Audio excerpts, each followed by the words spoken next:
ولو کریک کے نیند سے بھرے قصبے میں جنگل کی پہاڑیوں کے اندر گہرائیوں میں بسی ہوئی اندھیرے میں سرگوشیاں کرتی ہوئی کوئی معمولی بات نہیں تھی۔ کسی نے کہا کہ وہ طویل بھولی ہوئی کہانیوں کی باز گشت ہیں، جبکہ دوسروں کا خیال ہے کہ وہ رات میں گھومنے والی روحوں کی آوازیں ہیں۔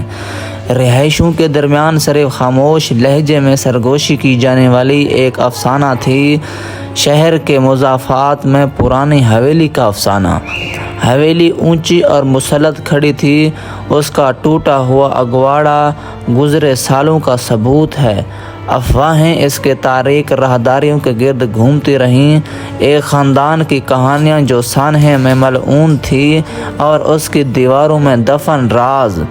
انتباہات کے باوجود تجسس نے سارا ایک نوجوان صحافی کو حویلی میں چھپے اسرار کی چھان بین کرنے کی طرف راغب کیا۔ جیسے ہی ولو کریک پر شام ڈھل گئی، سارا نے چاندنی کی ہلکی سی چمک سے رہنمائی کرتے ہوئے جنگل کی گہرائیوں میں قدم رکھا۔ درخت اپنے راز کی سرگوشی کرتے ہوئے دکھائی دیتے تھے، ان کی شاخیں بھوت کی انگلی کی طرح پھیلی ہوئی تھی۔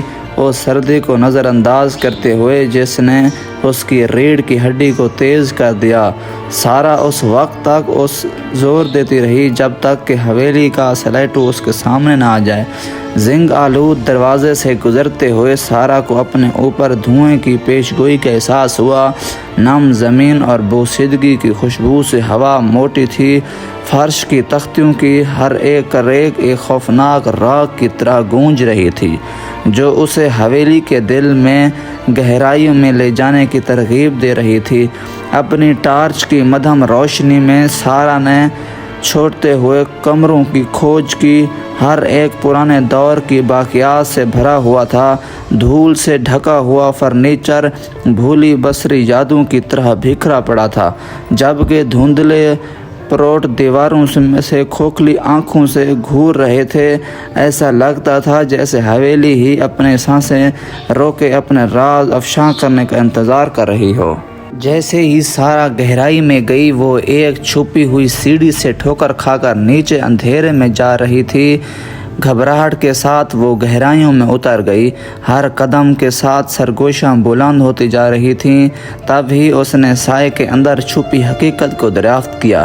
حویلی کے نیچے چھپا ہوا ایک خفیہ کمرہ۔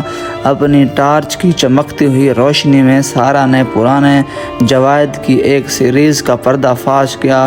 ان کے صفحات عمر کے ساتھ پیلے ہو گئے تھے۔ جیسے ہی وہ اندر جا کر ان کو پڑھ رہی تھی، اس نے حویلی کے سابق باشندوں کی المناک کہانی کو اکٹھا کیا۔